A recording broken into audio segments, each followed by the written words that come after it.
나이를 먹는다는 건 몸이 점점 약해진다는 뜻이기도 하지요. 언제부턴가 아침마다 일어나면 몸이 전처럼 가볍지가 않습니다. 젊을 적에는 하루 종일 집안일을 해도 다리가 붓는 일이 없었는데 요즘은 잠깐 서 있다 보면 무릎이 욱신거리고 허리가 뻐근합니다. 그럴 때마다 아, 세월이 이렇게 가는구나 하고 한숨이 절로 나옵니다. 그래도 저는 늘 다짐했습니다. 내 몸은 내가 지켜야 한다. 아무리 나이가 들어도 스스로 챙겨야 한다고요. 그 이유는 단 하나, 제 남편 때문이었습니다. 남편은 몇 해 전부터 치매 증세가 조금씩 나타났습니다. 처음엔 그저 깜빡깜빡하는 정도였지요.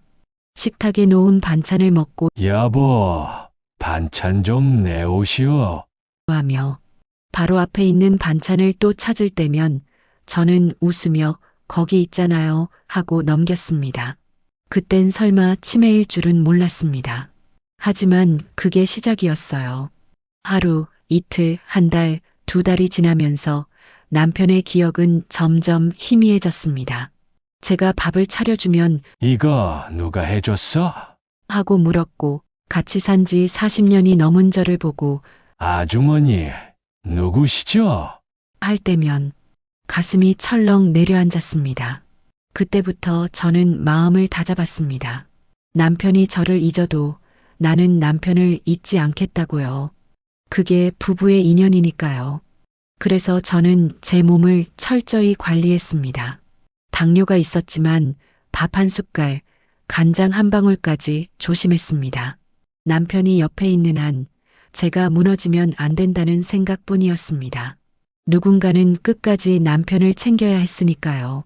우리에게 자식이 없었다면 차라리 편했을지도 모릅니다. 하지만 아들이 있었고 그 아들에겐 며느리가 있었지요. 아들은 직장 생활에 바빴습니다. 한 달에 한 번 얼굴 보기도 어려웠고 집에 와도 늘 휴대폰만 붙잡고 있었지요. 요즘 애들이 다 그렇다 싶었지만 며느리는 달랐습니다. 아니, 달라야 했는데 달라지지 않았습니다. 명절이면 전화 한 통 어머니 죄송해요. 일이 많아서요. 하고 끝이었습니다. 그렇게 몇 해가 지나니 며느리의 목소리조차 낯설게 느껴졌습니다. 그런데도 저는 불평하지 않았습니다. 요즘 젊은 사람들은 다 바쁘니까 이해하려 했습니다. 하지만 어느 날부터인가 그 이해라는 게 제게 상처로 돌아오기 시작했습니다. 며느리는 시부모를 부담스러운 존재로 여기고 있었던 겁니다. 그러던 올해 초였습니다. 겨울이 끝나갈 무렵 아침부터 가슴이 묘하게 조여오는 듯한 통증이 느껴졌습니다. 처음엔 대수롭지 않게 여겼어요. 오늘따라 피곤하네 하고 넘겼지요. 그런데 그날 저녁 남편 밥을 차리다 숟가락을 떨어뜨렸는데 허리를 숙이는 순간 가슴이 쿵 내려앉는 것 같았습니다. 숨이 막히고 온몸에 식은땀이 났습니다. 이러다 큰일 나겠구나. 그제야 겁이 났습니다. 하지만 병원에 가기까지 며칠이 걸렸습니다. 남편을 혼자 둘 수 없었거든요. 남편은 요즘 스스로 밥도 잘 못 먹고 밤마다 누군가 자꾸 방문을 두드린다며 깨어나는 날이 많았습니다. 그런 남편을 두고 제가 병원에 누워 있을 수는 없었습니다. 그래도 결국 견디다 못해 동네 내과로 향했습니다.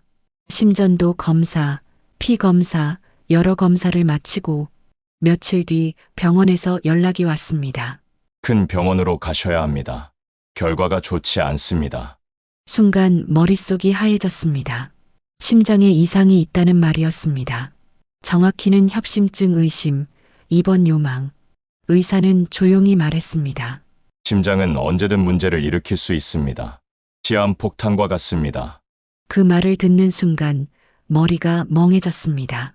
시한폭탄이라는 단어가 귓가에 오래 남았습니다. 남편 곁을 지켜야 하는데 내가 쓰러지면 남편은 누구 손에 맡겨야 한단 말인가. 그날 밤 저는 잠을 이루지 못했습니다.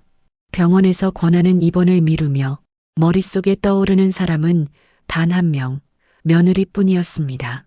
솔직히 말해 믿음은 없었습니다. 하지만 현실적으로 남편을 부탁할 사람은 그녀밖에 없었지요. 아들은 늘 바빴고 며느리는 그래도 집 근처에 살고 있었으니까요. 저는 용기를 내 전화를 걸었습니다. 며느리 목소리는 언제나처럼 차가웠습니다. 어머니, 무슨 일이세요? 내가 좀 입원을 해야 해서 내 시아버지를 며칠만 봐줄 수 있을까? 잠시 정적이 흐르더니 며느리의 첫마디는 제 마음을 철저히 무너뜨렸습니다. 돈은 얼마나 줄 건데요? 순간 귀를 의심했습니다. 뭐라고? 저도 일해야 하잖아요. 간병이면 시간 다 빼야 하는데, 그럼 간병비는 주셔야죠. 그 말에 가슴이 쿵 내려앉았습니다. 그제야 깨달았습니다. 며느리에겐 시부모가 가족이 아니라 일거리였다는 걸요. 며느리의 말을 들은 그날 밤, 저는 밤새 잠을 이루지 못했습니다. 눈을 감으면 자꾸 그 목소리가 떠올랐습니다. 돈은 얼마나 줄 거냐? 그 말이 제 가슴 한가운데에 돌처럼 박혀서 숨을 쉬는 것조차 힘들었습니다. 그래도 내 아들은 다를 거야. 그 한 줄기 믿음으로 다음 날 아침 아들에게 전화를 걸었습니다.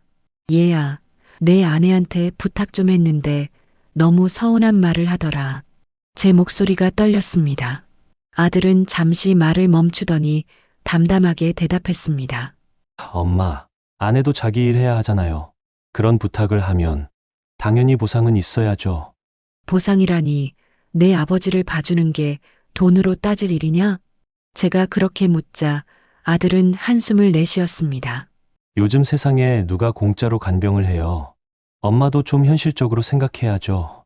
그 말을 듣는 순간 마음이 철렁 내려앉았습니다. 아들이 저에게 현실을 이야기한다는 그 말이 참 낯설고 서늘했습니다. 나는 내가 그렇게 말할 줄은 몰랐다. 제 목소리가 점점 낮아졌습니다. 아내가 틀린 말 한 것도 아니잖아요. 아들은 차분하지만 단호했습니다. 순간 말문이 막혔습니다. 어디서부터 이렇게 멀어진 걸까? 같은 집에서 자라 제가 밥을 해먹이고 뒷바라지하던 그 아이가 이제는 제 편이 아니라 아내의 편에서만 서 있었습니다. 전화를 끊고 나니 손이 떨렸습니다. 눈앞이 아득했습니다. 분노보다는 허망함이 더 컸습니다. 그토록 정 많던 아들이 이젠 제 말을 귀찮아하는 사람처럼 느껴졌습니다. 그날 하루 종일 저는 멍하니 앉아 있었습니다. 남편의 숨소리가 들리는데도 마음이 먼 곳에 가 있는 듯 했습니다. 이제는 정말 혼자구나. 그 생각이 머릿속에서 떠나지 않았습니다. 거실로 나와 조용히 남편을 바라봤습니다. 남편은 식탁 앞에 앉아 멍하니 창밖을 보고 있었습니다. 예전 같으면 제가 곁에 앉아 차 한 잔을 내어드리며 이런저런 이야기를 나눴겠지요.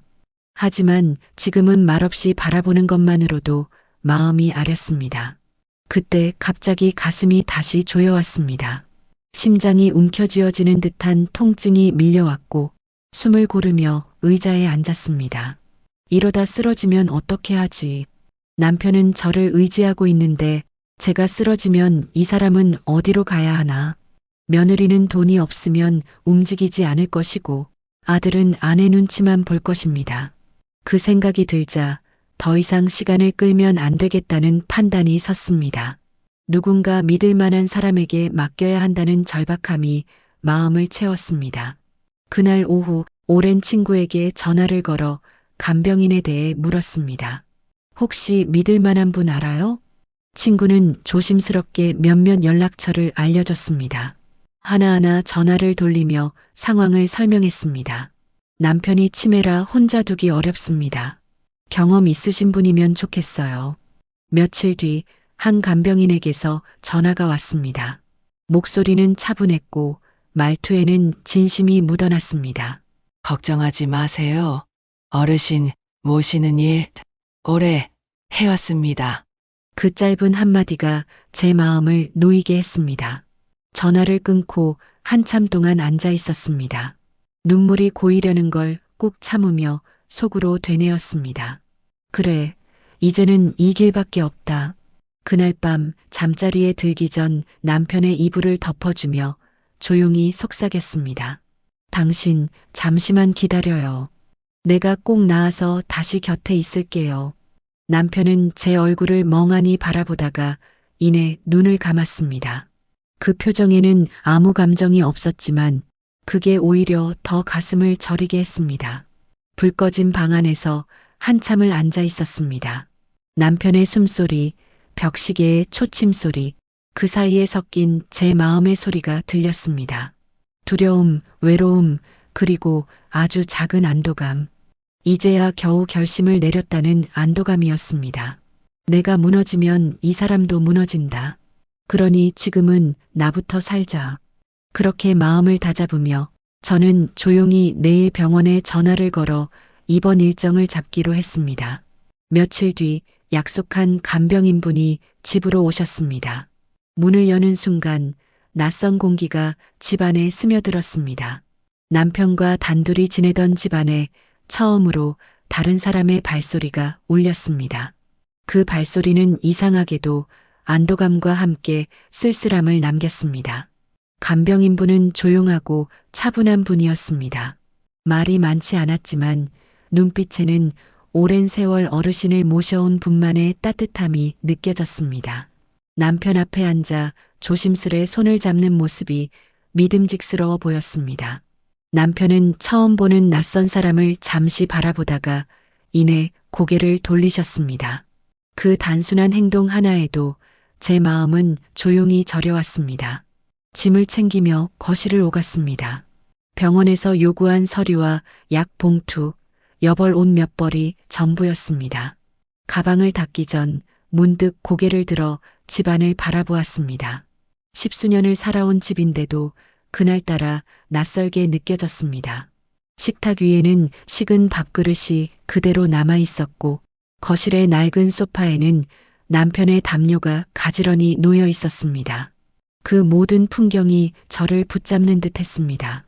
병원으로 가야 한다는 생각에 발걸음이 무거워졌습니다. 남편을 두고 나서는 게 이토록 힘들 줄 몰랐습니다. 창문 사이로 스며드는 오후 햇살이 거실을 가득 채우고 있었고 그 빛 속에 앉아 계신 남편의 머리칼이 은빛으로 반짝였습니다. 그 모습을 보는 순간 오랜 세월을 함께 살아온 동반자라는 사실이 새삼 마음 깊이 느껴졌습니다. 하지만 마음 한쪽에서는 불안이 피어올랐습니다. 제가 없는 동안 남편이 불편하지는 않을까, 밤에 깨어 저를 찾지는 않을까 하는 걱정이 머리를 떠나지 않았습니다. 그럼에도 불구하고 이대로 버티면 제 몸이 더 이상 견디지 못할 거라는 걸 알고 있었습니다. 남편을 위해서라도 지금은 치료를 받아야 했습니다. 간병인분이 남편께 식사를 챙겨드리는 모습을 한참 바라보았습니다. 숟가락을 쥔 남편의 손이 느릿하게 움직였습니다. 예전에는 밥 한 그릇을 뚝딱 비우시던 분이었는데 이젠 한 숟가락을 드시기까지도 한참이 걸렸습니다. 그 모습을 보고 있자니 눈시울이 뜨거워졌습니다. 이 사람을 이렇게 두고 가야 하는구나. 그 생각이 마음 한가운데 깊게 내려앉았습니다. 남편의 방을 마지막으로 둘러보았습니다. 작은 탁자 위에는 오래된 결혼 사진이 놓여 있었습니다. 사진 속 두 사람은 환하게 웃고 있었고 그 웃음은 지금의 저를 조용히 위로해 주는 듯 했습니다. 그러나 그 사진 속 시간은 멈춰 있었고 이제는 저조차 그 웃음을 다시 지을 수 없을 것 같았습니다. 현관 앞에 서서 신발을 신으며 고개를 돌렸습니다. 남편은 여전히 식탁에 앉아 창밖을 바라보고 계셨습니다.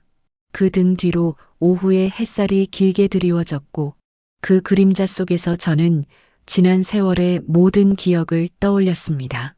그토록 긴 세월을 함께 했는데 이제는 잠시 떨어져 있어야 한다는 사실이 그날따라 그렇게도 마음 아프게 다가왔습니다. 병원에 도착했을 때 병원은 공기부터 달랐습니다. 문을 여는 순간 코끝을 스치는 소독약 냄새와 멀리서 들려오는 심전도 기계음이 마음을 긴장하게 만들었습니다. 접수 창구에서 이름을 확인하고 안내를 받은 병실로 향하는 길은 마치 낯선 세상으로 들어서는 것처럼 멀고도 낯설게 느껴졌습니다. 하얀 벽과 반짝이는 바닥, 규칙적으로 울리는 발걸음 소리. 그 안에서 저는 유난히 작고 조용한 사람처럼 느껴졌습니다. 복도 끝 창문 너머로 오후 햇살이 스며들고 있었지만 그 빛조차 차갑게 보였습니다. 병실 문을 열자 3개의 침대가 가지런히 놓여 있었습니다.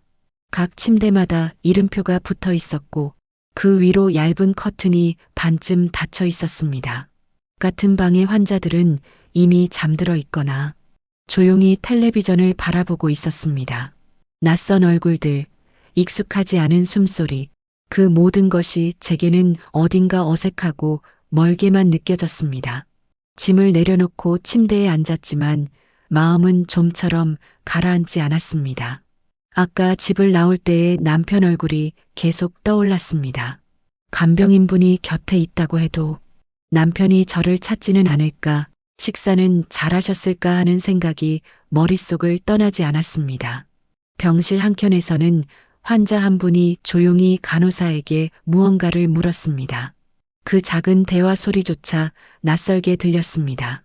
이곳의 사람들은 모두 아픈 몸을 달래며 하루를 견디는 이들이었습니다. 저 역시 그중 한 사람이 되었지만 마음만큼은 아직 병원에 완전히 들어오지 못한 듯 했습니다. 그날 밤 불이 꺼지고 병실이 고요해졌을 때 천장에 반사된 형광등 불빛의 잔상이 희미하게 남아 있었습니다. 그 빛을 바라보며 잠을 청했지만 머릿속에서는 온통 남편 생각뿐이었습니다. 잠시 눈을 감았다가도 남편이 집안을 헤매며 제 이름을 부르는 듯한 상상이 스쳤습니다. 내가 없는 동안 저 사람은 괜찮을까? 그 걱정이 밤새 이어졌습니다. 기계의 삐 하는 소리와 간호사의 발걸음 소리가 새벽 내내 병실을 채웠습니다. 그 속에서 저는 조용히 베개를 끌어안고 숨을 고르며 스스로를 다독였습니다. 이 또한 지나가겠지. 내가 나아야 다시 돌아갈 수 있다. 그러나 마음은 쉽게 진정되지 않았습니다. 병실의 냄새, 차가운 시트, 규칙적인 기계음, 그 모든 것이 낯설었고 그 낯설 속에서 제 존재가 작아지는 느낌이 들었습니다. 한밤중에 잠시 눈을 떴을 때 창문 너머로 비치는 희미한 달빛이 병실 바닥에 내려앉아 있었습니다. 그 달빛을 바라보다가 문득 생각했습니다. 지금 이 순간에도 남편이 저 하늘 아래 어딘가에서 혼자 앉아 있겠구나 하고요. 그 생각 하나가 마음을 더 깊게 울렸습니다. 잠을 이루지 못한 채 저는 그대로 새벽을 맞이했습니다. 그렇게 며칠이 흘렀습니다. 처음엔 모든 것이 낯설고 두렵기만 했던 병원 생활이 조금씩 익숙해지기 시작했습니다. 간호사들의 발소리도 새벽마다 들려오는 기계음도 이제는 하루의 일부처럼 들렸습니다. 식사 시간, 검사 시간, 복도 끝 창가에서 잠시 햇살을 쬐는 시간까지 하루의 리듬이 제법 일정하게 흘러갔습니다. 하지만 몸은 조금씩 안정되어 가는 반면 마음은 여전히 무겁고 흔들렸습니다. 병실 창문 너머로 저녁 노을이 번질 때면 어김없이 남편의 얼굴이 떠올랐습니다. 그 사람은 지금 어디에서 어떤 표정으로 하루를 보내고 있을까? 간병인분이 옆에 있다지만 낯선 사람 옆에서 불안해하진 않을까 하는 생각이 하루에도 몇 번씩 제 마음을 흔들었습니다. 밤이 되면 그 불안은 더욱 짙어졌습니다. 침대에 누워 눈을 감으면 집안의 작은 소리들이 떠올랐습니다. 식탁 위에 놓인 밥그릇, 거실의 시계 초침 소리, 그리고 남편의 낮은 숨소리까지 모든 소리가 제 머릿속에서 살아 움직이듯 생생했습니다. 어제 약은 잘 챙기셨죠? 아침 회진을 돌던 의사가 그렇게 물었을 때 저는 무심코 네라고 대답하면서도 마음 한켠에서는 남편 약은 누가 챙겨드렸을까 하는 생각이 들었습니다. 하루에도 몇 번씩 습관처럼 그런 걱정이 따라붙었습니다. 병실 생활에 익숙해진다는 건 몸이 아니라 마음을 단련시키는 일 같았습니다. 몸은 누워 쉬면 낫지만 마음은 누워 있다고 쉬어지는 게 아니었습니다. 어느새 저는 창문 앞에 앉아 하루에도 몇 번씩 밖을 바라보는 습관이 생겼습니다. 그곳에서 바라보는 세상은 멀고도 고요했습니다. 도시의 소음조차 이 병실 유리창을 통과하면 다른 세상의 이야기처럼 느껴졌습니다. 낮에는 책을 읽거나 같은 병실 환자분이 켜놓은 텔레비전을 멍하니 바라보기도 했습니다. 그러다 불현듯 남편과 함께 보던 예전 드라마 장면이 떠오르면 가슴이 조여오듯 아팠습니다. 그럴 때면 이불을 끌어올려 얼굴을 가리고 조용히 눈을 감았습니다. 생각을 멈추려 애썼지만 생각은 멈추려 할수록 더 또렷하게 떠올랐습니다. 남편의 이름을 속으로 불러보는 일이 하루의 습관처럼 되어버렸습니다. 말로 내뱉을 수는 없었지만 마음속에서는 늘 그 사람과 대화를 하고 있었습니다. 오늘은 잘 계시죠? 식사는 하셨나요? 그런 생각들이 저도 모르게 기도처럼 흘러나왔습니다. 시간이 지날수록 몸은 차츰 회복되어 갔지만 마음은 오히려 더 불안해졌습니다. 남편이 제게 전화 한 통 하지 않는 것도 간병인에게서 소식이 오지 않는 것도 이상하게 불안하게 느껴졌습니다. 전화기를 들었다가 내려놓기를 반복하며 괜히 병실 복도를 몇 번이고 서성였습니다. 창문 너머로 비치는 저녁빛이 점점 희미해지고 복도 불빛이 하나둘 켜질 무렵이면 하루가 끝난다는 사실보다 남편 없는 하루가 또 지나간다는 사실이 더 아프게 다가왔습니다. 누워 있어도 마음은 집에 가 있었습니다. 남편이 앉아있던 의자, 제가 덮어드리던 담요, 그 모든 것이 지금 이 순간 제 곁에 없는 것이 이토록 낯설고 쓸쓸한 일인지 그제야 비로소 깨달았습니다. 그날 밤 창문에 비친 제 얼굴을 바라보다가 속으로 조용히 다짐했습니다. 조금만 더 버티자. 조금만 더 나아지면 꼭 다시 집으로 돌아가자. 그 다짐을 되뇌며 천천히 눈을 감았지만 마음속에서는 여전히 남편의 모습이 떠나지 않았습니다. 그러던 어느 날 며칠째 이어지던 가슴 답답함이 조금 가라앉았고 식사도 오랜만에 반 공기나마 먹을 수 있었습니다. 조금만 더 회복하면 퇴원할 수 있을지도 모른다는 생각이 들었습니다. 그런데 오후쯤 침대 머리맡에 두었던 전화기가 진동을 울리며 흔들렸습니다. 화면에는 간병인 이름이 떠 있었습니다. 순간 심장이 쿵 내려앉았습니다. 별일이 아니길 바라며 천천히 통화 버튼을 눌렀습니다. 간병인의 목소리는 평소보다 약간 망설임이 느껴졌습니다. 어머니, 요즘 며느님께서 자주 집에 다녀가시네요. 그 한마디가 들리자마자 머릿속이 하얘졌습니다. 며느리가 그동안 연락 한 번 없던 사람이 왜 집을 드나든다는 걸까? 간병인의 설명은 이어졌습니다. 며칠 전부터 며느리가 간간히 찾아와 이것저것 물건을 정리하고 옷장을 열어 무언가를 꺼내가기도 했다는 것이었습니다.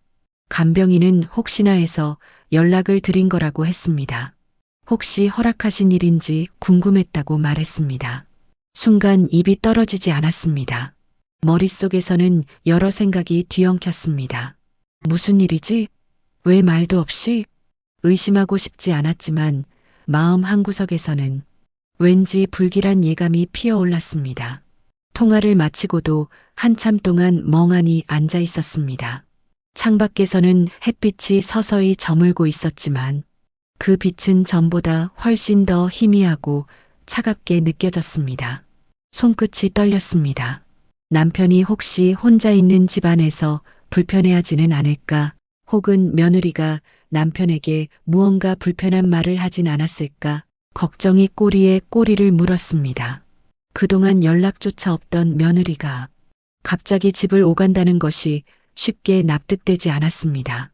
필요한 물건이 있다면 한 번쯤 연락을 했을 법한데 그런 전화 한 통 없었다는 사실이 마음을 더 불안하게 만들었습니다. 병실안 공기가 유난히 무겁게 느껴졌습니다. 침대맡에 놓인 생수컵을 들었지만 손이 떨려 물이 흘러넘쳤습니다. 가슴속에서 막연한 불안이 현실처럼 밀려왔습니다. 무언가 잘못되어 가고 있다. 감정이 아니라 오랜 세월의 감이 그렇게 말해주는 듯 했습니다. 그날 밤은 좀처럼 잠들 수가 없었습니다.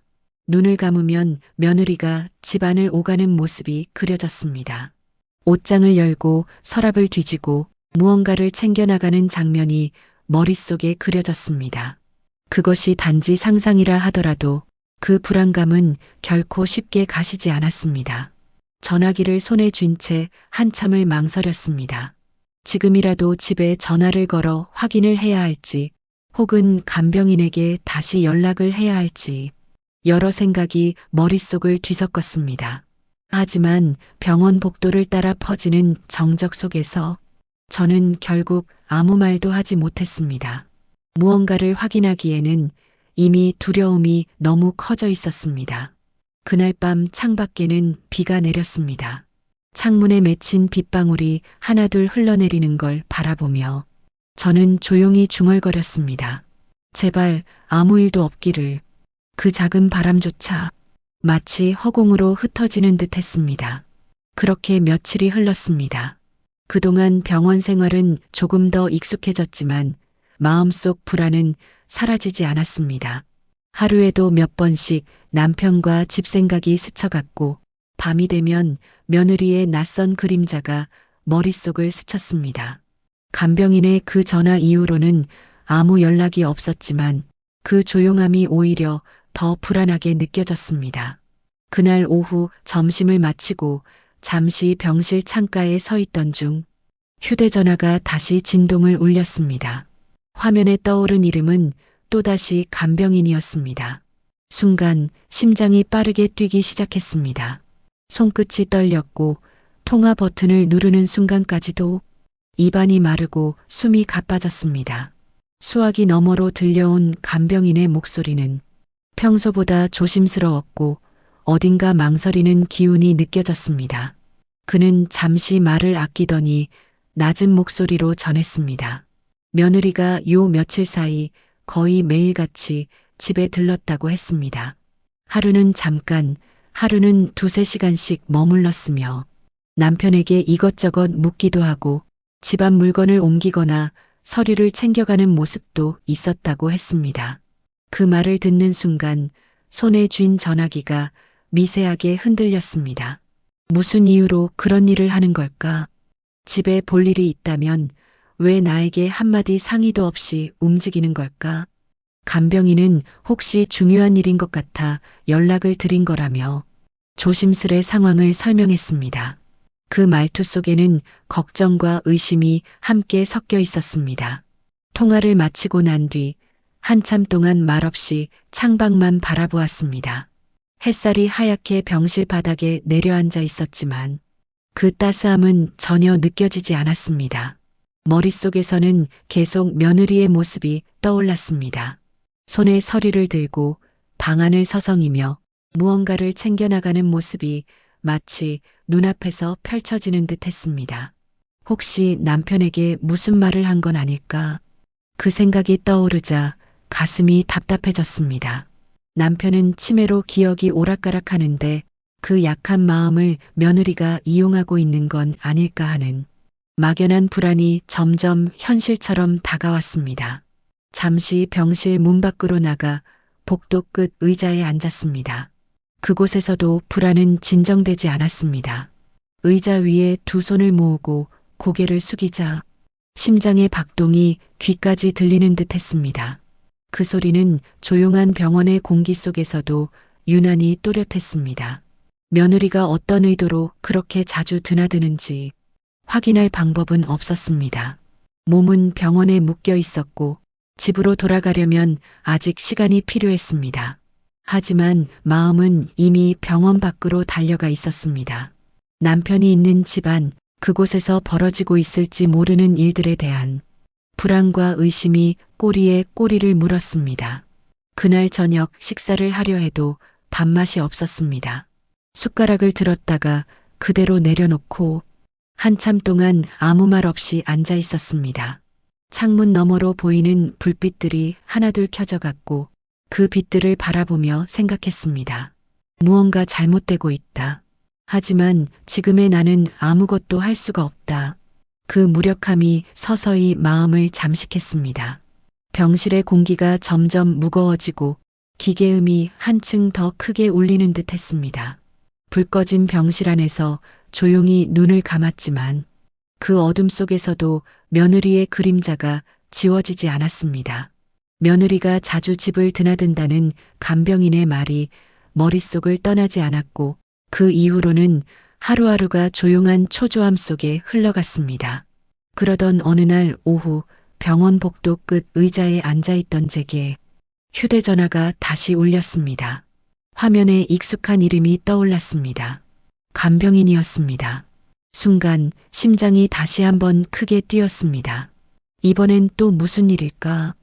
불길한 예감이 손끝을 타고 전해졌습니다. 전화를 받자 간병인의 목소리는 평소보다 한층 더 무거웠습니다. 그는 잠시 말을 고르다가 조심스럽게 말했습니다. 개인적인 사정이 생겨 더 이상 간병 일을 이어가기 어렵다고 했습니다. 당장 그만두게 되어 너무 죄송하다는 말이 이어졌습니다. 순간 가슴이 철렁 내려앉았습니다. 귀로는 그의 말을 듣고 있었지만 머릿속은 이미 다른 생각들로 가득 차 있었습니다. 이 사람마저 떠나면 남편은 이제 누구 손에 맡겨야 하지. 병실의 공기가 한순간에 차갑게 식는 것 같았습니다. 간병인은 미안하다는 말을 몇 번이고 반복했습니다. 사정이 급해서 어쩔 수 없다고 했지만 그 말 한마디 한마디가 제게는 벼락처럼 들렸습니다. 남편이 혼자 남게 될지도 모른다는 생각이 머리를 스쳤습니다. 그 순간 병실의 벽이 점점 좁아지는 듯 답답해졌습니다. 전화를 끊고 난 뒤 한참 동안 아무 말도 할 수 없었습니다. 창밖에서는 봄비가 내리고 있었습니다. 빗줄기가 유리창을 타고 흘러내리는 걸 바라보며 그동안 억눌러왔던 불안이 서서히 현실로 다가오는 것을 느꼈습니다. 며느리가 자주 집을 드나든다는 이야기, 그리고 이제 간병인마저 떠나겠다는 소식이 묘하게 겹쳐지며 하나의 불길한 그림으로 이어졌습니다. 머릿속에서는 수많은 생각이 스쳤습니다. 남편은 지금 무얼 하고 있을까? 혼자서 밥은 제대로 드시고 계실까? 낯선 이 없이 집안에 남겨진 남편의 모습이 떠올랐습니다. 빈 거실, 켜진 불빛 아래 앉아 계실 그 사람의 그림자가 이토록 선명하게 그려지는 이유를 저는 차마 설명할 수 없었습니다. 시간이 지나도 마음은 진정되지 않았습니다. 그날 밤은 유난히 길게 느껴졌습니다. 침대에 누워도 눈을 감을 수가 없었습니다. 기계의 불빛이 깜빡이는 병실 안에서 저는 조용히 손을 모았습니다. 이제 정말 어쩌면 좋을까? 그때 처음으로 몸보다 마음이 더 아프다는 걸 실감했습니다. 병원에 누워있는 제게 세상은 너무 멀리 있었고 남편이 있는 집은 더더욱 닿을 수 없는 곳처럼 느껴졌습니다. 기억 속 남편의 목소리가 들려오는 듯 했습니다. 그 소리에 가슴이 저리게 아팠습니다. 밤이 깊어갈수록 불안은 점점 커졌습니다. 다음 날 아침이 오기 전까지 저는 단 한순간도 마음을 내려놓을 수 없었습니다. 다음 날 아침 밤새 잠을 이루지 못한 탓에 머리가 무겁고 눈이 퀭했습니다. 창문 사이로 들어오는 햇살은 여전히 따뜻했지만 그 따스함조차 제 마음을 덮어주지 못했습니다. 침대에 앉아 천천히 손을 모았습니다. 전날 간병인의 말이 계속 머릿속을 맴돌았습니다. 이제 남편 곁에는 아무도 없다는 사실이 현실처럼 다가왔습니다. 손끝이 차가웠습니다. 전화기를 바라보며 한참을 망설였습니다. 머릿속에서는 여러 얼굴이 떠올랐습니다. 혹시라도 다른 사람에게 부탁할 수 있을까? 혹은 며칠만 병원을 비워 다녀올 수는 없을까? 하지만 그 어느 것도 가능하지 않았습니다. 몸은 여전히 불안정했고 병원 밖으로 나가는 것조차 허락되지 않았습니다. 결국 남은 선택은 단 한 가지뿐이었습니다. 하고 싶지 않았던 일이었지만 이제는 그 사람에게라도 부탁해야 했습니다. 그 생각이 가슴을 무겁게 눌렀습니다. 며느리에게 전화를 해야 했습니다. 휴대전화를 손에 쥐자 손끝이 미세하게 떨렸습니다. 번호를 누르기까지 몇 번을 망설였습니다. 이제는 방법이 없잖아요. 스스로에게 그렇게 중얼거리며 통화 버튼을 눌렀습니다. 잠시 신호음이 울렸고 익숙하면서도 듣기 싫은 목소리가 수화기 너머로 들려왔습니다. 짧은 인사 후 저는 조용히 상황을 설명했습니다. 간병인이 개인 사정으로 일을 그만두었고 지금 남편이 혼자 남아있다는 사실을 차분히 말했습니다. 그리고 할 수 있는 한 최대한 부탁의 말로 이어갔습니다. 며칠만, 정말 며칠만 부탁한다. 제 목소리는 떨렸지만 애써 담담히 들리길 바랐습니다. 전화기 너머로 잠시 정적이 흘렀습니다. 며느리의 숨소리만 희미하게 들렸습니다. 그 몇 초가 그렇게 길게 느껴질 수가 없었습니다. 시간이 멈춘 듯 저는 숨조차 제대로 쉬지 못했습니다. 잠시 후 며느리의 대답이 들려왔습니다. 그 말투는 여전히 차가웠지만 그럼에도 불구하고 저는 그 말을 받아들일 수밖에 없었습니다. 남편을 지켜줄 사람은 이제 그녀뿐이었기 때문입니다. 전화를 끊고 나서도 손에서 열이 식지 않았습니다. 가슴은 조용히 내려앉지 않았고 말로 표현할 수 없는 복잡한 감정이 밀려왔습니다. 안도와 불안, 체념과 후회가 한꺼번에 뒤섞여 가슴 깊은 곳에서 천천히 올라왔습니다. 그날 오후 병실 창문을 통해 들어온 바람이 유난히 차갑게 느껴졌습니다. 멀리서 들려오는 간호사의 발소리조차 낯설었습니다. 저는 이불을 조용히 끌어올리며 눈을 감았습니다. 이제는 정말 맡길 수밖에 없겠구나. 그렇게 마음속으로 다짐했지만 그 다짐 속에는 믿음보다 불안이 더 짙게 깔려 있었습니다. 밤이 찾아오자 병실 불빛이 하나둘 꺼졌습니다. 고요 속에서 저는 천천히 손끝을 모았습니다. 기도하듯 속으로 되뇌었습니다. 제발 아무 일도 일어나지 않기를. 그러나 마음 한쪽에서는 이미 예감처럼 스며든 불안이 잔잔하게 자라나고 있었습니다. 그동안 병원 안의 시간은 느리게 흘렀지만 제 마음은 단 하루도 평온했던 적이 없었습니다. 며느리에게 남편을 부탁한 후로 하루에도 몇 번씩 전화기를 바라보며 기다렸습니다. 별일은 없겠지. 스스로에게 그렇게 되뇌면서도 불안이 완전히 가라앉지는 않았습니다. 그러던 어느 날 오후 간병을 맡고 있는 며느리에게서 연락이 왔습니다. 그녀의 말투는 예상보다 밝았고 남편이 요즘 비교적 안정되어 있다고 전했습니다.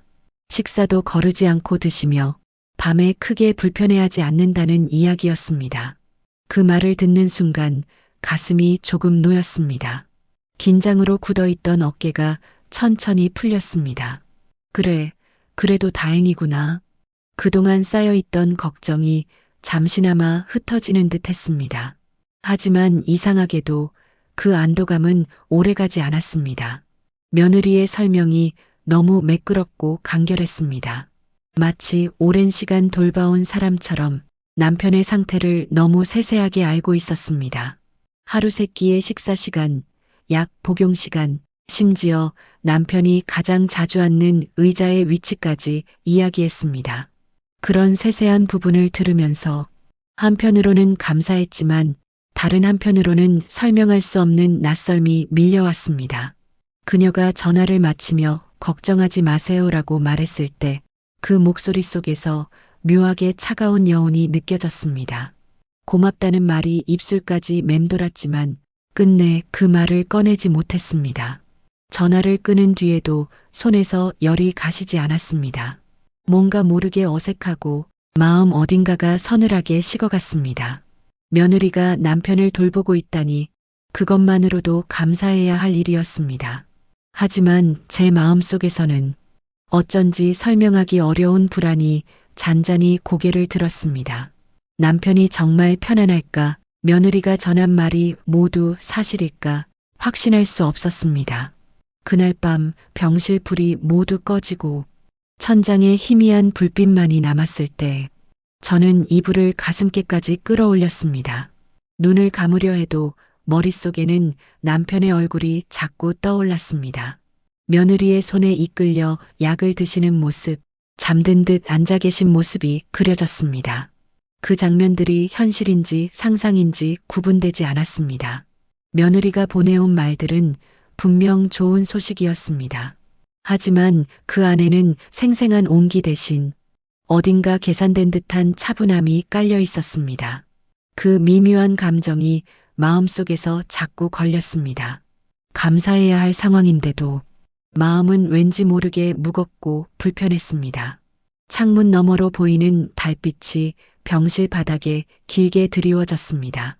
그 빛을 따라 시선을 옮기며 생각했습니다. 이제는 정말 마음을 내려놓아야 할까? 아니면 무언가 놓치고 있는 걸까? 그 생각이 길게 이어지며 조용한 밤 공기 속에서 제 마음은 다시 흔들리기 시작했습니다. 시간은 생각보다 빠르게 흘렀습니다. 며느리가 남편을 돌보기 시작한 지도 어느덧 한 달이 되어 갔습니다. 처음 몇 주 동안은 매일같이 연락이 왔습니다. 오늘은 남편이 식사를 잘하셨다. 오늘은 산책도 조금 하셨다. 그런 말들이 이어질 때마다 마음이 조금씩 놓였습니다. 하지만 이상하게도 그 연락이 점점 줄어들기 시작했습니다. 일주일에 한두 번 오던 전화가 사흘에 한 번으로 그리고 일주일에 한 번으로 바뀌었습니다. 이유를 물을 수도 없었습니다. 며느리가 말없이 끊어버릴까 두려웠기 때문이었습니다. 어느 날부턴가 며느리의 말투에서도 미묘한 변화가 느껴졌습니다. 예전처럼 자세한 이야기를 하지 않았고 남편의 상태를 묻는 제 질문에도 짧고 건조한 대답만 돌아왔습니다. 괜찮아요. 그 한마디가 전부였습니다. 그 말이 오히려 더 불안했습니다. 괜찮다는 말이 진심인지 그저 귀찮아서 하는 말인지 알 수 없었습니다. 전화기를 내려놓을 때마다 가슴이 먹먹해졌습니다. 남편의 얼굴이 떠올랐고 그 얼굴 속에 희미하게 남은 제 이름이 이제는 완전히 사라져버린 건 아닌지 걱정이 밀려왔습니다. 병원 생활도 길어지고 있었습니다. 몸은 어느 정도 회복되었지만 마음은 점점 피폐해져 갔습니다. 저녁 식사 후 병실 복도를 걷다 보면 문득 아무도 없는 집안에서 남편이 홀로 앉아있는 모습이 그려졌습니다. 그 사람의 손이 공중을 허우적이며 무언가를 찾는 듯한 장면이 자꾸 떠올랐습니다. 며느리가 전화를 하지 않는 날이면 하루 종일 생각에 잠겼습니다.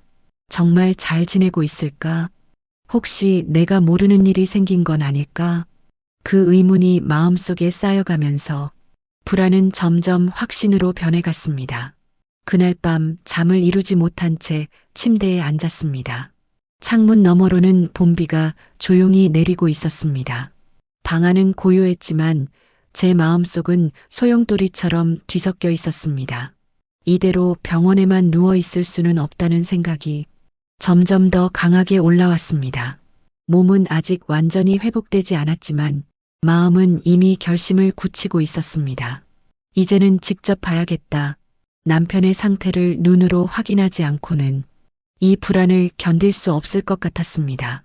다음 날 아침 병실 창문을 열자 맑은 공기가 서늘하게 스며들었습니다.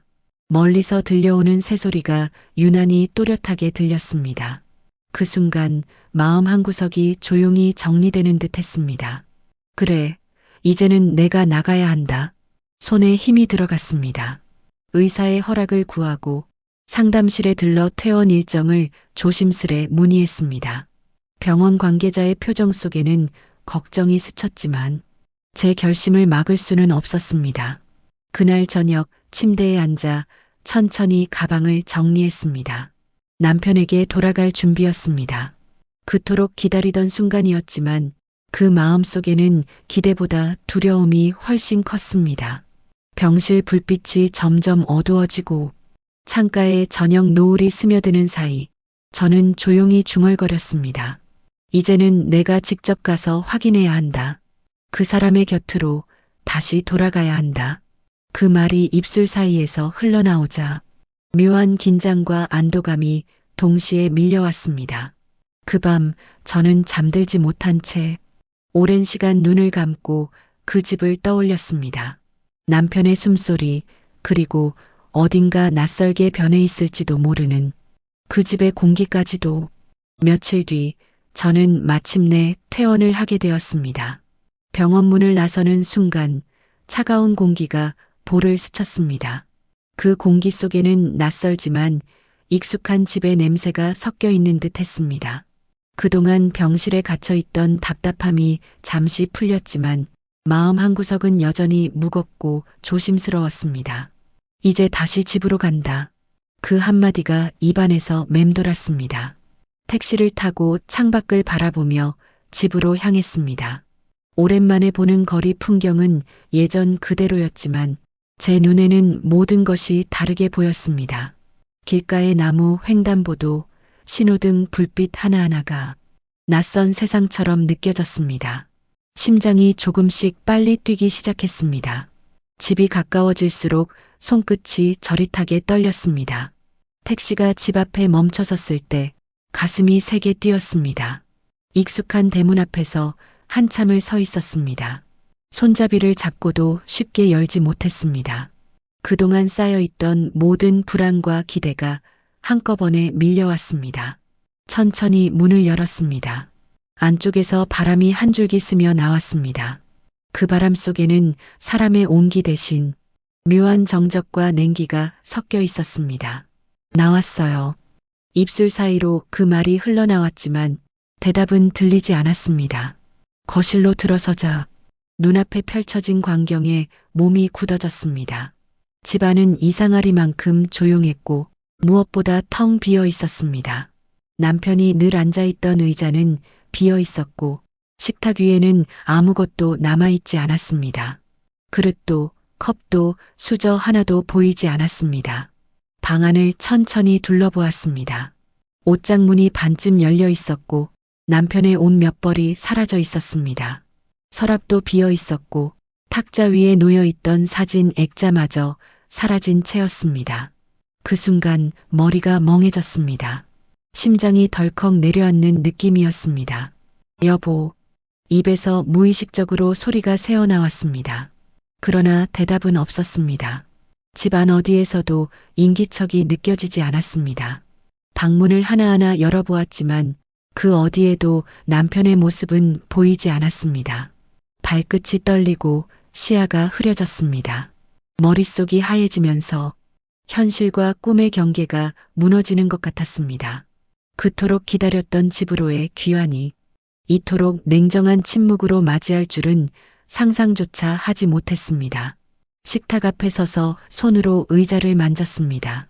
그 의자 위에는 남편의 흔적이 전혀 남아있지 않았습니다. 며칠 전까지만 해도 그곳에 앉아 밥을 드셨다는 며느리의 말이 떠올랐습니다. 그 말이 갑자기 머릿속을 스쳤고 묘한 서늘함이 등줄기를 타고 흘러내렸습니다. 주방, 안방, 거실, 현관까지 다시 돌아보았지만 집은 그저 비어 있을 뿐이었습니다. 살던 사람의 온기는 사라지고 대신 이상할 정도로 깨끗하게 정리된 흔적만 남아 있었습니다. 그것은 누군가 일부러 치워놓은 듯한 의도적인 정돈이었습니다. 그제야 다리가 풀리듯 주저앉았습니다.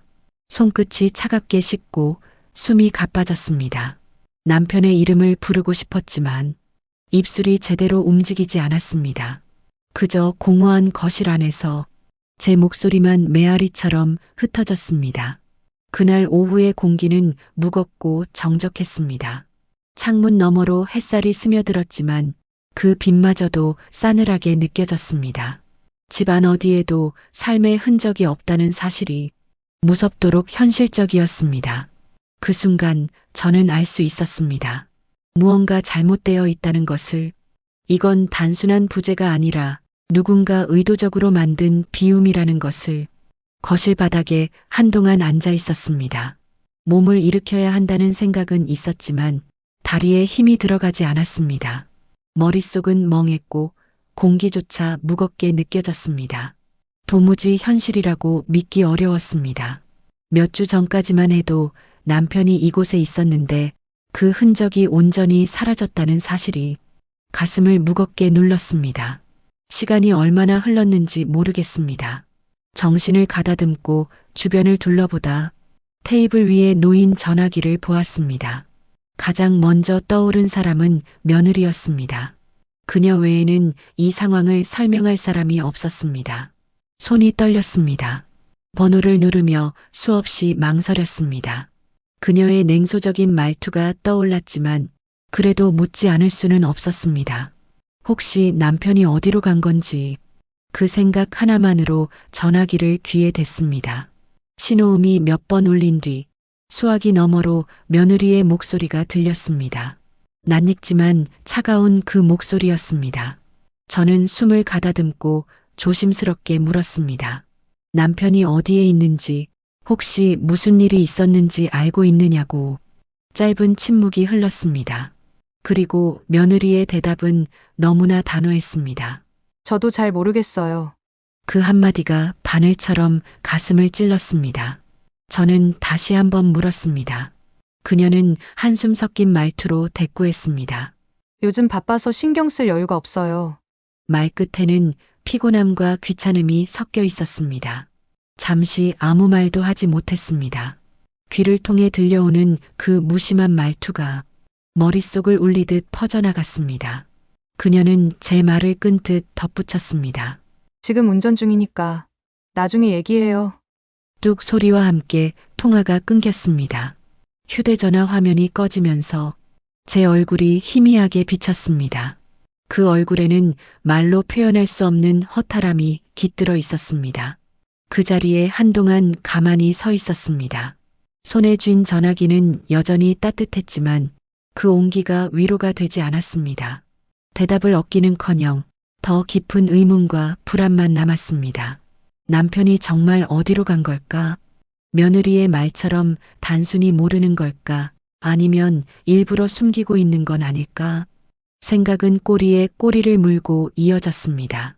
가슴 한켠에서 묘한 싸늘함이 피어올랐습니다. 며느리의 말 속 어딘가에는 설명할 수 없는 거리감이 숨어 있었습니다. 그날 저녁 집안 불을 모두 켜놓고도 어둠이 가시지 않는 기분이었습니다. 빈 거실에서 전화기를 손에 쥔 채 다시 한번 며느리의 번호를 바라보았습니다. 하지만 그 번호를 다시 누를 용기는 끝내 생기지 않았습니다. 집안의 정적이 깊어졌습니다. 시계 초침 소리만이 유일하게 들렸습니다. 그 소리 사이로 이건 단순한 실종이 아닐지도 모른다는 생각이 서서히 마음속에 자리 잡기 시작했습니다. 그날 밤 집안은 숨이 막힐 만큼 고요했습니다. 조용한 거실 한가운데에 앉아 있자니 세상의 모든 소리가 멀어진 듯 했습니다. 벽에 걸린 시계 초침 소리만 또렷하게 들렸고 그 규칙적인 소리 사이로 제 심장이 불규칙하게 뛰고 있었습니다. 남편이 집에 없다는 현실은 여전히 믿기지 않았습니다. 며느리의 냉담한 말투가 귓가에서 계속 맴돌았습니다. 저도 잘 모르겠어요. 그 말 한마디가 너무 차가워서 그녀의 목소리를 들을 때마다 등골이 서늘해졌습니다. 밤새 잠을 이루지 못했습니다. 눈을 감으면 남편의 모습이 떠올랐습니다. 식탁에 앉아 조용히 웃던 얼굴, 제가 끓여준 국을 한 숟갈 떠먹고 맛있네라고 말하던 목소리, 그 모든 게 아득한 기억처럼 멀어졌습니다. 날이 밝자마자 저는 결심했습니다. 이제 더는 기다릴 수 없었습니다. 남편이 어디에 있는지 직접 찾아야겠다는 생각뿐이었습니다. 옷을 챙겨 입고 현관문을 나섰습니다. 차가운 바람이 볼을 스쳤지만 그 차가움이 오히려 정신을 붙잡아 주었습니다. 택시를 잡아 타고 경찰서로 향했습니다. 차창 밖으로 스치는 풍경들이 전혀 눈에 들어오지 않았습니다. 경찰서 문을 열고 들어서자 특유의 차가운 공기와 잉크 냄새가 섞인 분위기가 느껴졌습니다. 창구에 서서 조심스럽게 말을 꺼냈습니다. 남편이 집에서 사라졌습니다. 목소리가 떨렸습니다. 경찰은 제 말을 차분히 들으며 질문을 이어갔습니다. 언제 마지막으로 봤는지, 누가 함께 있었는지, 특이한 점은 없었는지를 꼼꼼히 물었습니다. 저는 하나하나 기억을 더듬으며 대답했습니다. 며느리가 돌보고 있었다는 사실, 연락이 점점 끊겼다는 점, 집이 텅 비어 있었다는 상황까지 모두 말했습니다. 경찰은 메모를 하더니 컴퓨터로 무언가를 입력했습니다. 잠시 뒤 담당자가 고개를 들었습니다. 그는 화면을 바라보다가 조용히 말했습니다. 신원 조회 결과 남편분은 한 달 전부터 요양원에 입원 중입니다. 그 말을 듣는 순간 숨이 막혔습니다. 귀를 의심했습니다. 요양원이라니 저는 그런 말을 들은 적이 없었습니다. 입원이라면 누가 그 절차를 밟았단 말입니까?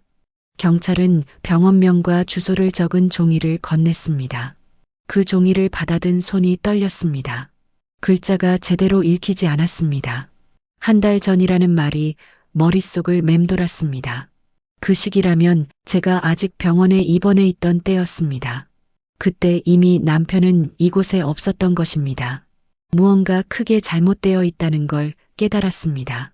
서류를 쥔 손끝이 하얗게 질렸습니다. 그제야 경찰이 조심스럽게 물었습니다. 보호자 서명은 며느리분 이름으로 되어 있습니다. 순간 머릿속이 새하얘졌습니다. 숨이 목구멍에 걸린 듯 멎었습니다. 말이 나오지 않았습니다. 그저 그 한마디가 전부였습니다. 며느리의 이름으로 서명되어 있다. 경찰의 말이 멀리서 들리는 듯 했습니다. 손에 쥔 종이만 또렷하게 보였습니다. 그 위에 글자 하나하나가 날카로운 바늘처럼 가슴을 찔렀습니다. 밖으로 나왔을 때 햇빛이 너무 눈부셨습니다. 하지만 그 빛 속에서도 세상은 흐릿했습니다. 손에 쥔 종이를 바라보며 마음속에서는 분노와 슬픔이 동시에 치밀어 올랐습니다. 나한테 한마디 말도 없이 어떻게 그럴 수가 있지. 그날 택시를 타고 요양원으로 향하는 내내 손은 종이를 놓지 못했습니다. 마음속에서는 한 가지 생각만 반복되었습니다. 직접 확인해야 한다. 확실히 내 눈으로 봐야 한다. 그렇게 저는 남편이 있다는 요양원으로 향했습니다. 요양원으로 향하는 길은 유난히 길고 낯설었습니다. 차창 밖으로 스치는 풍경은 눈에 들어오지 않았습니다. 심장은 묵직하게 내려앉았고 손끝은 차가워졌습니다. 남편이 그곳에 있다는 사실이 믿기지 않았습니다. 아직도 어딘가에서 저를 기다리고 있을 것만 같았습니다. 택시가 요양원 정문 앞에 멈췄습니다. 차에서 내리자 바람이 살짝 불었습니다. 낯선 냄새가 코끝을 스쳤습니다. 희미한 소독약 냄새와 오래된 나무 냄새가 뒤섞여 있었습니다. 발걸음을 옮길 때마다 바닥이 삐걱거렸고 그 소리가 묘하게 불안했습니다. 안내 데스크에서 남편의 이름을 말했습니다. 직원은 잠시 서류를 확인하더니 조용히 고개를 끄덕였습니다. 2층 206호에 계십니다. 짧은 말이었지만 그 한마디가 가슴 깊숙이 박혔습니다. 엘리베이터 안에서 거울에 비친 제 얼굴은 한눈에도 초췌하고 낯설었습니다. 이 얼굴로 그 사람을 만날 수 있을까? 그 생각이 스쳤지만 뒤로 물러설 수는 없었습니다. 복도 끝까지 걸어가 문 앞에 섰습니다. 손잡이를 잡은 손이 미세하게 떨렸습니다. 문틈 사이로 희미한 빛이 새어나왔습니다. 조심스럽게 문을 열었습니다. 그 안에는 남편이 있었습니다. 창가 쪽 의자에 앉아 창밖을 바라보고 있었습니다. 햇빛이 그의 어깨 위로 부드럽게 내려앉고 있었지만 그 모습은 예전과 달랐습니다. 등이 더 굽었고 머리카락은 한결 휘어졌습니다. 무엇보다 눈빛이 비어 있었습니다. 조심스럽게 다가가 그의 옆에 섰습니다. 심장이 세게 뛰었고 숨이 막혔습니다. 손끝으로 그의 어깨를 살짝 만졌습니다. 여보, 나예요. 그 말이 조용히 흘러나왔습니다. 하지만 남편은 고개를 천천히 돌렸을 뿐 아무런 반응이 없었습니다. 그의 눈이 저를 스쳤지만 그 눈빛 속에는 아무런 인식도, 기억도, 감정도 없었습니다. 그저 낯선 사람을 바라보는 시선이었습니다. 순간 세상이 멈춘 듯 했습니다. 몸속에서 무언가 천천히 부서져 내렸습니다. 한참을 그렇게 바라보다가 그의 얼굴을 손으로 어루만졌습니다. 예전처럼 따뜻하지 않았습니다. 손끝에 닿은 그의 피부는 차분하고 멀었습니다. 눈물이 뺨을 타고 흘러내렸습니다. 억누르려 했지만 그 눈물은 멈추지 않았습니다. 이렇게 변할 줄은 몰랐는데 속으로 되뇌며 고개를 떨궜습니다. 남편은 여전히 창밖을 바라보고 있었습니다. 그의 눈동자는 고요했고 그 고요함 속에서 제 존재는 완전히 사라져 있었습니다. 이름도 얼굴도 함께 보낸 세월조차도 그의 기억 속에서 지워진 듯 했습니다. 그 자리에 앉아 한참 동안 아무 말도 하지 못했습니다. 시간이 흐를수록 가슴속이 서늘해졌습니다. 그토록 기다렸던 재회의 순간이 이렇게 낯설고 아픈 만남이 될 줄은 상상조차 못했습니다. 창밖의 햇빛이 천천히 사라지고 요양원 복도에서 발소리가 들려왔습니다. 그 소리에 문득 정신이 들었습니다. 그의 손을 잡은 채 조용히 중얼거렸습니다. 괜찮아요. 이제 제가 왔어요. 그러나 그 말조차도 공기 속으로 흩어졌습니다. 남편의 눈은 여전히 먼 곳을 향해 있었고 그 시선 끝에는 제가 없었습니다. 그날 저는 처음으로 깨달았습니다. 기억을 잃는다는 건 단순히 이름을 잊는 일이 아니라 함께 살아온 세월까지 사라지는 일이라는 것을, 그리고 그 사라짐 앞에서 남겨진 사람은 살아있는 채로 잃어버린다는 것을. 남편 앞에서 한참을 앉아 있었습니다. 시간이 멈춘 듯 아무 말도 할 수 없었습니다. 그의 눈빛은 여전히 저를 통과해 갔고 그 안에는 저라는 존재가 없었습니다. 오랜 세월 함께 나눈 기억들이 눈앞에서 사라져가는 기분이었습니다. 그렇게 한참을 있다가 저는 천천히 자리에서 일어났습니다. 다리가 떨리고 숨이 고르지 않았습니다. 이대로 돌아갈 수는 없었습니다. 무엇인가 확인해야 했습니다. 요양원 사무실 문을 열고 들어갔습니다. 조용한 공간 안에서 직원이 서류를 정리하고 있었습니다. 저는 차분하게 말을 꺼냈습니다. 남편이 언제, 어떻게 이곳에 들어오게 되었나요? 직원은 놀란 듯 제 얼굴을 바라보더니 잠시 망설인 후 서류를 찾아 보여주었습니다. 책상 위에 펼쳐진 입소 기록에는 날짜와 서명란이 또렷하게 적혀 있었습니다. 그 날짜는 제가 병원에 입원해 있던 시기와 정확히 겹쳤습니다. 그리고 서명란에는 낯익은 이름이 있었습니다. 며느리의 이름이었습니다. 그 글자를 보는 순간 숨이 멎는 듯 했습니다. 눈앞이 하얘지고 손끝이 차갑게 식었습니다. 말없이 서류를 바라보았습니다. 나에게 한마디 말도 없이. 그 생각이 가슴 깊은 곳에서 불처럼 치밀어 올랐습니다. 직원은 조심스레 덧붙였습니다. 보호자분이 직접 입소 절차를 진행하셨습니다. 그 말이 결정타처럼 박혔습니다. 입술이 떨리고 아무 말도 나오지 않았습니다. 그 순간 모든 게 선명하게 이어졌습니다. 며느리의 무심한 태도, 연락이 끊기던 시기, 그리고 텅 빈 집, 모두 하나의 조각처럼 맞물려 있었습니다. 잠시 후 저는 서류를 바라보다가 결심하듯 자리에서 일어났습니다. 남편을 데리고 가겠습니다. 목소리가 떨렸지만 단호했습니다. 직원은 놀란 표정이었지만 제 의지를 막지 않았습니다. 남편은 여전히 무표정한 얼굴로 의자에 앉아 있었습니다. 그의 손을 잡고 천천히 요양원을 나섰습니다. 햇빛이 얼굴에 닿자 눈을 조금 찡그렸습니다. 그 작은 반응이 어쩐지 반가웠습니다. 하지만 그마저도 오래가지 않았습니다. 그는 다시 멀리 공허한 시선으로 하늘을 바라보았습니다. 택시에 올라타 남편을 옆에 앉혔습니다. 창밖으로 스치는 풍경이 흐릿하게 지나갔습니다. 남편의 손을 꼭 잡고 있었습니다. 그 손끝의 체온이 미약하게 느껴졌습니다. 이제 집에 가요. 작게 중얼거렸지만 그는 아무 대답도 하지 않았습니다. 집에 도착했을 때 공기는 무겁고 정적했습니다. 남편을 부축해 안으로 들였습니다. 빈집 안에는 여전히 냉기가 감돌았지만 그곳이 그나마 우리가 함께 있던 자리였습니다. 남편을 침대에 눕히고 이불을 덮어주었습니다. 그의 얼굴은 평온했지만 그 평온이 낯설게 느껴졌습니다. 방 안을 나와 문을 닫으며 가슴 깊은 곳에서 울분이 치밀어 올랐습니다. 도대체 왜 나 몰래 이런 일을 했을까? 그 의문이 분노로 변했습니다. 손끝이 떨리고 눈물이 끓어올랐습니다. 하지만 울 수도 없었습니다. 지금은 분명하게 해야 할 일이 있었습니다. 그날 저녁 저는 다시 외투를 챙겨 입었습니다.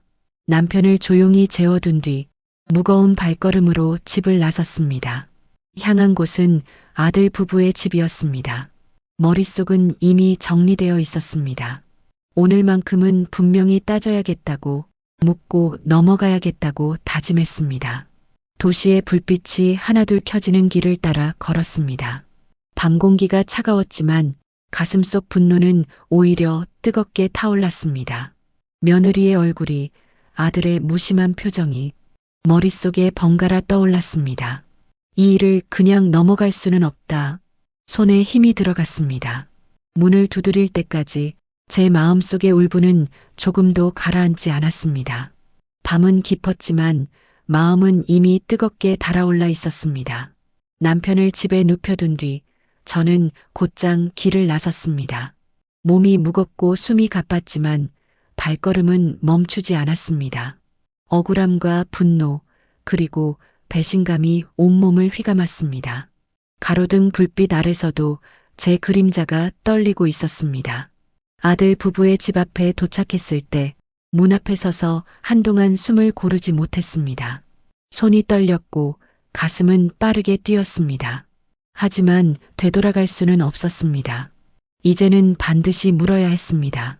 왜 그런 일을 했는지, 어떻게 나에게 한마디 말도 없이 그를 요양원에 보냈는지. 초인종을 누르자 안에서 인기척이 났습니다. 잠시 후 문이 열렸고 그녀가 문가에 섰습니다. 며느리였습니다. 그 얼굴에는 놀람보다 짜증이 먼저 스쳤습니다.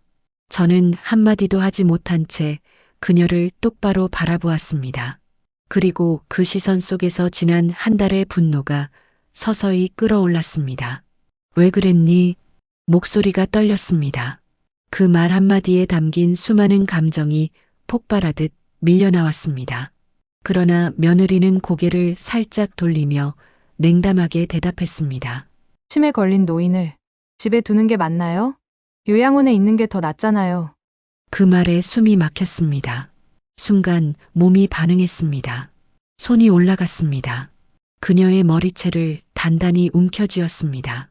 힘을 주지도 않았는데 제 안의 분노가 스스로를 이끌었습니다. 내가 어떻게 그런 말을 하니? 목소리는 떨렸지만 분노는 억누를 수 없었습니다. 며느리는 놀란 듯 했지만 곧바로 눈빛을 바꾸었습니다. 적반하장처럼 고개를 들고 말했습니다. 저도 제 인생이 있어요. 남 돌보는 게 제 일이 아니에요. 그 순간 제 안에서 마지막 끈이 끊어지는 소리가 들렸습니다. 손을 풀며 뒤로 물러섰습니다. 심장이 두근거렸고 숨이 거칠게 몰아쉬어졌습니다. 그녀의 말이 공기 중에서 메아리처럼 맴돌았습니다. 남 돌보는 게 내 일이 아니에요. 눈앞이 흐려졌습니다. 지금 이 아이가, 내 아들의 아내가, 한때 내가 믿었던 가족이 이렇게 변해버렸다는 사실이 가슴을 찢어놓았습니다. 잠시 후 문가에 나타난 아들이 놀란 표정으로 서 있었습니다. 무슨 일이냐고 물었지만 저는 그를 바라보며 조용히 고개를 저었습니다. 말이 나오지 않았습니다. 그저 이 모든 것이 너무 깊이 무너져 있었습니다. 눈물이 고였지만 끝내 흘리지 않았습니다. 이제는 눈물로 덮을 일이 아니었습니다. 오랜 침묵 끝에 저는 낮고 단단한 목소리로 말을 꺼냈습니다. 오늘 이후로 너희와 나는 아무 관계도 없다. 그 말이 내뱉어지는 순간 방 안의 공기가 멎은 듯 했습니다. 며느리의 얼굴이 굳었고 아들은 아무 말도 하지 못했습니다. 저는 그들을 마지막으로 바라보았습니다. 눈빛에는 분노와 슬픔, 그리고 체념이 섞여 있었습니다. 돌아서 문을 나서며 한마디 덧붙였습니다. 다시는 내 앞에 나타나지 마라. 현관문을 나서자 차가운 밤 공기가 얼굴을 스쳤습니다. 길 위의 불빛들이 흐릿하게 번져 보였습니다. 그동안 꾹 눌러왔던 감정이 이제는 완전히 무너져 내리는 듯 했습니다. 그러나 마음 한켠에서는 이제라도 끝낼 수 있었다는 이상한 해방감이 밀려왔습니다. 그날 밤 저는 홀로 집으로 돌아가는 길 위에서 조용히 속삭였습니다. 이제부터는 다시 나 혼자야. 그날 이후 저는 모든 것을 내려놓았습니다. 아들과 며느리와의 인연도, 억울함도, 원망도 이제는 더 이상 마음에 담아두지 않기로 했습니다. 그 감정들이 나를 더 아프게 만들 뿐이라는 것을 이제는 너무나 잘 알고 있었습니다. 남편은 여전히 제 곁에 있습니다. 그의 눈빛은 여전히 비어 있고 저를 알아보지 못하지만 이제는 그 사실조차 담담히 받아들이게 되었습니다. 기억을 잃은 사람을 원망하기보다 그 기억을 대신 지켜주는 사람이 되어야 한다는 걸 조용히 깨닫게 되었습니다. 아침이면 저는 남편의 손을 잡고 창가에 앉힙니다. 햇살이 부드럽게 비칠 때마다 그의 손등 위로 따뜻한 빛이 내려앉습니다. 그 순간마다 저는 속으로 말합니다. 당신이 몰라도 괜찮아요. 나는 여전히 당신 곁에 있으니까요. 이제는 하루하루가 조용합니다. 세상과의 인연이 줄어든 대신 남편과의 시간이 조금 더 길어졌습니다. 그 시간이 짧든 길든 이제는 그저 주어진 대로 살아가기로 했습니다. 때때로 남편이 미약하게 미소 짓는 순간이 있습니다. 그 미소 속에는 예전의 그 사람이 잠시 스쳐 지나갑니다. 그 순간이면 가슴이 먹먹해지지만 이제는 울지 않습니다. 그 미소 하나면 충분합니다. 그것이 남은 삶의 위로이자 사랑의 증거이기 때문입니다. 밤이 되면 저는 불을 끄고 남편 곁에 앉습니다. 그가 조용히 숨을 고르는 소리를 들으며 하루를 마무리합니다. 창밖의 바람이 커튼을 흔들고 달빛이 방 안에 스며듭니다. 그 빛 아래에서 저는 조용히 눈을 감습니다. 사람의 인생이란 참으로 더덥고 짧습니다. 기억도 사라지고 젊음도 지나가지만 끝내 남는 것은 함께했던 시간과 지켜야 할 사람이었습니다. 그것이 사랑이고 그것이 책임이었습니다. 이제 저는 더 이상 누군가를 원망하지 않습니다. 내가 할 수 있는 건 오늘 하루 남편의 손을 잡아주는 일, 그 단 한 가지뿐이라는 걸 알게 되었습니다. 창밖에서는 바람이 부드럽게 불어옵니다. 그 바람 속에서 지난 세월이 흩날려 갑니다. 젊은 날의 후회도 상처도 미움도 조용히 사라져 갑니다. 남편 곁에 앉아 있으면 세상의 소음이 멀어지고 마음이 잔잔해집니다. 비록 그가 제 이름을 잊었더라도 저는 그를 잊지 않을 것입니다. 그가 제 삶의 이유였고 이제는 제가 그의 마지막 기억이 되어야 하니까요. 이렇게 오늘도 저는 남편의 손을 잡고 앉아 있습니다.